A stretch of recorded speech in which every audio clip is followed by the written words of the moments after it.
ஓம் ஸ்ரீ குருபியோ நமக. ஓம் ஸ்ரீ மகா பெரியவா சரணம். ஜூலை 17ஆம் தேதி வெள்ளிக்கிழமை நாளைய தினம் ஆடி மாதத்தோட முதல் நாள். வீட்டு வாசலை தெளித்து கோலம் போடும்போது இந்த பொருட்களை கலந்து இந்த தண்ணீரை கலந்து நீங்க வீட்டு வாசல் தெளிக்கும் போது கண்டிப்பா லட்சுமி கடாட்சம் பெருகும். எல்லா விதமான செல்வங்களும் சேரும். அது என்னென்ன பொருட்கள், அது எப்படி பயன்படுத்தணும்னு பார்க்கறதுக்கு முன்னாடி நம்மளோட வீடியோஸை இப்போதான் நீங்க ஃபர்ஸ்ட் டைம் பார்க்குறீங்கன்னா மறக்காம சப்ஸ்கிரைப் பண்ணிக்கோங்க. தொடர்ந்து இது மாதிரி அப்டேட் தெரிஞ்சுக்கிறதுக்கு பக்கத்தில் நோட்டிஃபிகேஷன் பெல்லை கிளிக் பண்ணி ஆல் அப்படிங்கிறத செலக்ட் பண்ணிக்கோங்க. இப்போ என்ன பொருட்களை தண்ணீரை கலந்து வீட்டு வாசலை தெளிச்சு விடணும் அப்படிங்கிற பற்றி தெளிவாக தெரிஞ்சுக்கலாம். ஆடி மாதம் அப்படின்னு சொன்னாலே இறை வழிபாட்டுக்கு அதிக முக்கியத்துவம் கொடுக்கக்கூடிய அற்புதமான ஒரு மாதம். இந்த மாதத்தில் நடக்கக்கூடிய எல்லா விசேஷங்களும் ரொம்பவே சக்தி வாய்ந்தது, சிறப்பு வாய்ந்தது. ஆடி மாதம் அப்படின்னா அது சூரிய பகவான் கடகராசியில சஞ்சரிக்கக்கூடிய தட்சிணாயன புண்ணிய காலத்தோட தொடக்கம். அம்மன், மகமாயி, மாரியம்மன், அம்பாள் இது மாதிரி எல்லா பெண் தெய்வங்களுக்கும் உகந்த ஒரு மாதம் இந்த ஒரு ஆடி மாதம். பொதுவா ஆடி மாதத்துல வரக்கூடிய வெள்ளிக்கிழமை விசேஷம்தான். ஆனா அதே ஆடி மாதம் வெள்ளிக்கிழமையில பிறக்கும் போது அதோட சக்தி வேறுபடும். இந்த வருஷம் ஜூலை 17ஆம் தேதி ஆரம்பிக்கக்கூடிய ஆடி மாதம் ஆகஸ்ட் 17ஆம் தேதி வரைக்கும் கிட்டத்தட்ட 32 நாட்களோட வந்திருக்குது. இதுல நமக்கு ஆடி வெள்ளி மட்டும் 5 வெள்ளிக்கிழமையும், ஆடி செவ்வாய் 4 செவ்வாய்க்கிழமையும் வந்திருக்கு. ஆடி வெள்ளிக்கிழமைகள்ல அம்பாள், அம்மன், மாரியம்மன், மகமாயி, மகாலட்சுமி தாயார் இது மாதிரி பெண் தெய்வங்களை வணங்குவதற்காகவும், ஆடி செவ்வாய் அன்னைக்கு விநாயகப் பெருமான், முருகப்பெருமான், ஆஞ்சநேயர் இது மாதிரி தெய்வங்களை வணங்குறதுக்காகவும் நீங்க தாராளமா பயன்படுத்திக்கலாம். அதுலயும் ஆடி மாதத்தோட முதல் நாள் அந்த ஆடி தொடக்கம் இருக்கு இல்லையா, அந்த நாளை நீங்க எப்படி வரவேற்கிறீங்களோ அதை பொறுத்து அந்த ஆடி மாதம் முழுக்க சிறப்பா அமையும். ஆடி மாதத்தில் நடக்கக்கூடிய எந்த விதமான பூஜைகளா இருந்தாலும் அது எதையுமே தங்கு தடை இல்லாம நிம்மதியா நடத்தி முடிக்கிறதுக்கான வழிவகையை இந்த ஆடி மாதம் ஏற்படுத்தி கொடுக்கும். ஆடி மாதத்துல விசேஷத்துக்கு பஞ்சமே இருக்காது. ஆடி வெள்ளி, ஆடி செவ்வாய் சிறப்பு வாய்ந்தது. அந்த நாட்கள்ல கூழ் வார்த்தல், தீ மிதித்தல், காவடி எடுத்தல், அலகு குத்துதல்னு சொல்லி ஒருத்தவங்க ஒரு முறையில இந்த ஆடி மாத வெள்ளிக்கிழமை, செவ்வாய்க்கிழமை வழிபாடு நடத்துவாங்க. அதே மாதிரி ஆடி கிருத்திகை, முருகப்பெருமானுக்குரிய கிருத்திகை விரதம் ரொம்ப விசேஷம்தான். ஆனா அதே கிருத்திகை ஆடி மாசத்துல வந்துச்சுன்னா அது கூடுதல் சிறப்பு, அதீத சக்தி வாய்ந்த ஒரு கிருத்திகையா மாறிடும். அதுக்கப்புறமா ஆடி பூரம், மகமாயி மாரியம்மனுக்கு நடத்தக்கூடிய, பார்வதி தேவிக்கு நடத்தக்கூடிய வளையகாப்பு. சொல்லப்போனா குழந்தை பாக்கியம் இல்லாதவங்க, திருமணவரன் கைக்கூடி அமையாத பெண்கள் இவங்க எல்லாருமே ஆடிப்பூரம் அன்னைக்கு அம்மனுக்கு வளையல் வாங்கி கொடுக்கும்போது கூடிய சீக்கிரம் திருமணவரன் கைக்கூடி வரும் அப்படிங்கிறது ஒரு பெரிய நம்பிக்கை.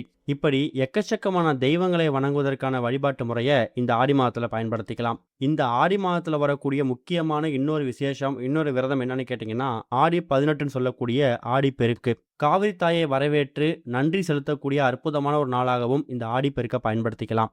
ஆடி பட்டம் தேடி விதைன்னு ஒரு பழமொழி கேள்விப்பட்டிருப்பீங்க. அந்த அளவுக்கு நம்ம முன்னோர்கள் ஆடி மாதத்தை வாழ்வியல் ரீதியாகவும் ஆன்மீக ரீதியாகவும் ஒன்றிணைச்சு இந்த ஆடி மாதத்தை பயன்படுத்தியிருக்காங்க. இப்படி ஒன்று ரெண்டு இல்லை, ஆடி மாதத்துக்கான சிறப்புகள் நம்ம சொல்லிக்கிட்டே போகலாம். பொதுவாக ஆடி மாதத்தில் சுப நிகழ்ச்சிகள், திருமணம் மாதிரியான விஷயங்கள் நடத்த மாட்டாங்க. முழுக்க முழுக்க இறை வழிபாட்டுக்கு மட்டுமே முக்கியத்துவம் கொடுக்கக்கூடிய மாதமா இந்த ஆடி மாதம் இருக்கும். இந்த ஆடி மாதத்தில் வரக்கூடிய எல்லா நாட்களும் விசேஷமாக இருந்தாலும், முன்னாடியே சொன்ன மாதிரி ஆடி மாதம் பிறக்கக்கூடிய நாளும் ஆடி மாதத்தில் வரக்கூடிய செவ்வாய் வெள்ளிக்கிழமைகளும் தான் தனி சிறப்பு வாய்ந்தது.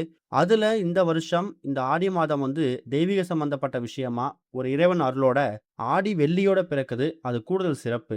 அன்றைய தினம் நம்ம தூங்கி எழுந்ததுக்கு பிறகு நம்ம செய்யக்கூடிய ஒரு விஷயத்துல இருந்தே தெய்வீக சம்பந்தப்பட்ட விஷயங்கள் பண்ணும்போது நிச்சயம் அதுக்கான பலன் நம்மளை தேடி வரும். ரொம்ப எளிமையா சொல்லணும்னா, தூங்கி எழுந்ததுக்கு பிறகு நம்ம செய்யக்கூடிய முதல் வேலை என்ன? வீட்டு வாசல் தெளித்து கோலம் போடுறது. அப்படி வீட்டு வாசல் தெளித்து கோலம் போடும்போது அந்த தெளிக்கக்கூடிய தண்ணீர்ல இப்ப சொல்லக்கூடிய பொருட்களை சாஸ்திரத்துக்கு கலந்தோ இல்ல ஒரு பக்கெட் தண்ணி எடுத்து வச்சு ஒரு சொம்பு தண்ணீர்ல இந்த பொருட்களை போட்டு இந்த சொம்பு தண்ணீரை சாஸ்திரத்துக்கு அந்த பக்கெட்ல கலந்து அதுக்கப்புறம் வீட்டு வாசல்ல இருந்து எல்லா இடத்தையும் தெளிச்சு வர்றது மூலயமாவும் சகல விதமான செல்வங்களும் சகல சௌபாக்கியங்களும் லட்சுமி கடாட்சமும் உங்களுக்கு கிடைக்கும். அதுல முதல் முக்கியமான பொருள் என்ன அப்படின்னு பார்க்கும்போது ஒரே ஒரு துண்டு வேப்பிலை. வேப்பிலை அப்படிங்கிறது ஒரு பக்கம் கிருமி நாசினி, இன்னொரு பக்கம் ஆன்மீக ரீதியா பராசக்தி, மகமாயி, மாரியம்மன் இவங்க எல்லாருக்குமே ரொம்ப உகந்தது இது வேப்பிலை. ஆடி மாசத்தையும் வேப்பிலையும் நம்ம பிரிச்சு பார்க்கவே முடியாது. அடுத்து ஒரு முக்கியமான பொருள் ஒரே ஒரு துண்டு பச்சை கற்பூரம். பச்சை கற்பூரம் அப்படிங்கிறது மகாவிஷ்ணு, மகாலட்சுமி தாயார் இவங்க 2 பேருமே ஒன்றாக வாசம் செய்யக்கூடிய அற்புதமான ஒரு பொருள். மகாவிஷ்ணு இருக்கக்கூடிய இடத்துல மகாலட்சுமி தாயார் தானா வந்துருவாங்க. அப்படி மகாவிஷ்ணுவை நம்ம வீட்டுக்குள்ள கொண்டுட்டு வரணும்னா அதுக்கு இந்த பச்சை கற்பூரம் ரொம்ப உகந்தது. எந்த ஒரு பெருமாள் கோவிலுக்கு போனாலும் அங்க கொடுக்கக்கூடிய பிரசாதமா இருக்கட்டும், தீர்த்தமா இருக்கட்டும், அது எல்லாத்துலயுமே ஒரே ஒரு துண்டு பச்சை கற்பூரத்தை போட்டிருப்பாங்க. பச்சை கற்பூர வாசம் இருக்கக்கூடிய இடத்துல மகாவிஷ்ணு இருப்பார். அதனால ஒரே ஒரு துண்டு பச்சை கற்பூரம் போட்டுக்கோங்க. அடுத்ததா சந்தனம். சந்தனம் அப்படிங்கிறது முருகப்பெருமானுக்கு ரொம்ப உகந்தது. முருகப்பெருமான் எந்த ரூபங்கள்ல நம்ம வீட்டுக்குள்ள வருவாரு. அதுக்கு இந்த சந்தனமும் ஒரு முக்கியமான ஒரு பொருள். சந்தனம் வந்து தூய்மையோட மறு உருவம். சந்தன வாசம் இருக்கக்கூடிய இடத்துல கெட்ட சக்திகளே இருக்காது. அசுர சக்திகள் தலை தூக்கவே முடியாதாம். ஏன்னா சந்தன வாசம் இருக்கக்கூடிய இடத்துல முருகப்பெருமான் தானா வந்துருவார். அடுத்ததா ஒரே ஒரு துண்டு ஏலக்காய். ஏலக்காயோட மகிமை பத்தி நம்ம சொல்லி தெரிய தேவையில்ல. நம்மளோட பல பதிவுகள பார்த்திருக்கோம். பணவசியம், ஜனவசியம் இந்த 2த்துக்கும் பயன்படுத்தக்கூடிய அற்புதமான தாந்திரிக பொருள் வந்து ஏலக்காய் தான். இன்னொரு பக்கம் லட்சுமி கடாட்சத்தை பெருகுவதற்காகவும் இந்த ஏலக்காயை பயன்படுத்துவாங்க. கடைசியா ஒரே ஒரு துண்டு கிராம்பு. காரியத்தடை நீக்கி எந்த காரியத்தை தொட்டாலும் அதுல தடை ஏற்படுது. வாழ்க்கையில பெரிய இடத்துக்கு போக முடியல, முன்னேற்றமே இல்ல. எந்த காரியத்தை தொட்டாலும் அது ஒரு சரியான முடிவுக்கு போக முடியல, பாதியிலே நிக்குது. இது மாதிரி எந்த விதமான காரிய தடை இருந்தாலும் அதை நிவர்த்தி பண்ணக்கூடிய ஒரு சக்தி வந்து இந்த ஒரு கிராம்புக்கு இருக்கு. இப்படி இந்த எல்லா பொருட்களையும் தான் இந்த சொம்பு தண்ணியில போட போறீங்க. தேவைப்பட்டா இதுல ஒரே ஒரு சிட்டிகை மஞ்சள் தூள் சும்மா லைட்டா கிள்ளி எடுத்தா எவ்வளவு வருதோ அந்த அளவுக்கு மஞ்சள் தூளை வேணும்னா கொஞ்சம் ஆட் பண்ணிக்கலாம். தூங்கி எழுந்ததுக்கு பிறகு முதல் வேலையா வீட்டு வாசல் வச்சு கோலம் போடுறீங்கல்ல, இப்ப இந்த எல்லா பொருட்களையும் வேப்பிலை, பச்சை கற்பூரம், ஒரே ஒரு துண்டு கிராம்பு, ஏலக்காய், அது கூட கொஞ்சமா சந்தனம், இந்த எல்லா பொருட்களையும் ஒன்றாக கலந்து வீட்டு வாசல்ல தண்ணி தெளிக்கும் போது அந்த தண்ணியில கொஞ்சமா இந்த தண்ணீரை கலந்து அதுக்கப்புறம் தெளிச்சு விட்டு கோலம் போடுங்க. உங்க வீடே மகாலட்சுமி கடாட்சமா மாறிடும். அதுவும் ஆடி வெள்ளி, ஆடியோட முதல் நாள் அன்னைக்கு இந்த தண்ணீரை தெளிச்சு நீங்க வீட்டு வாசல்ல கோலம் போடும்போது உங்க வீட்டுக்குள்ள ரெடியா மகாலட்சுமி தாயார் உள்ள வர்றதுக்கு நிப்பாங்க. இதை போட்ட உடனேயே அடுத்த நிமிஷம் உங்க வீட்டுல நுழைஞ்சிருவாங்க.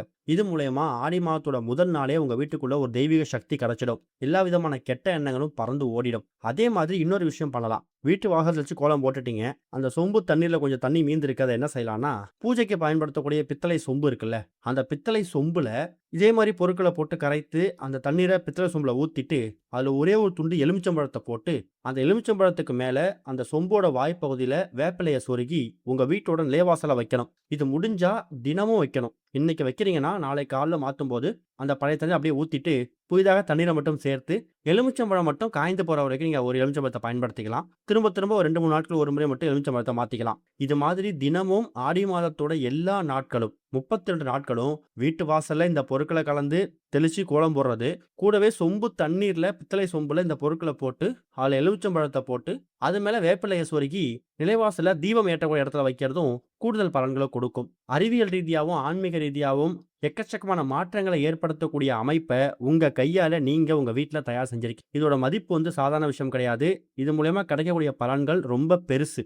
அதே மாதிரி ஆடி வெள்ளியில நமக்கு ஆடி மாதம் ஆரம்பிச்சிருக்கிறதால மகமாயி மாரியம்மன் பெண் தெய்வங்களுக்கு சர்க்கரை பொங்கல், கேசரி, இல்ல ரொம்ப முடியலையா ஒரே ஒரு டம்ளர் கல்கண்டு பால் அதை தயார் செய்து நைவேத்தியமாக படைக்கணும். நாளைக்கு வெள்ளிக்கிழமை காலைல 10:30 ராகு காலம், 3-4 யமகண்டம். முடிஞ்சா மாலை ஒரு 6-7 மணிக்கு மேல சுக்கிர ஹோரையில மகாலட்சுமி தாயாருக்கு பூஜை பண்றது கூடுதல் விசேஷம். சுக்கிர பகவானையும் பிரார்த்தனை பண்ணிக்கோங்க.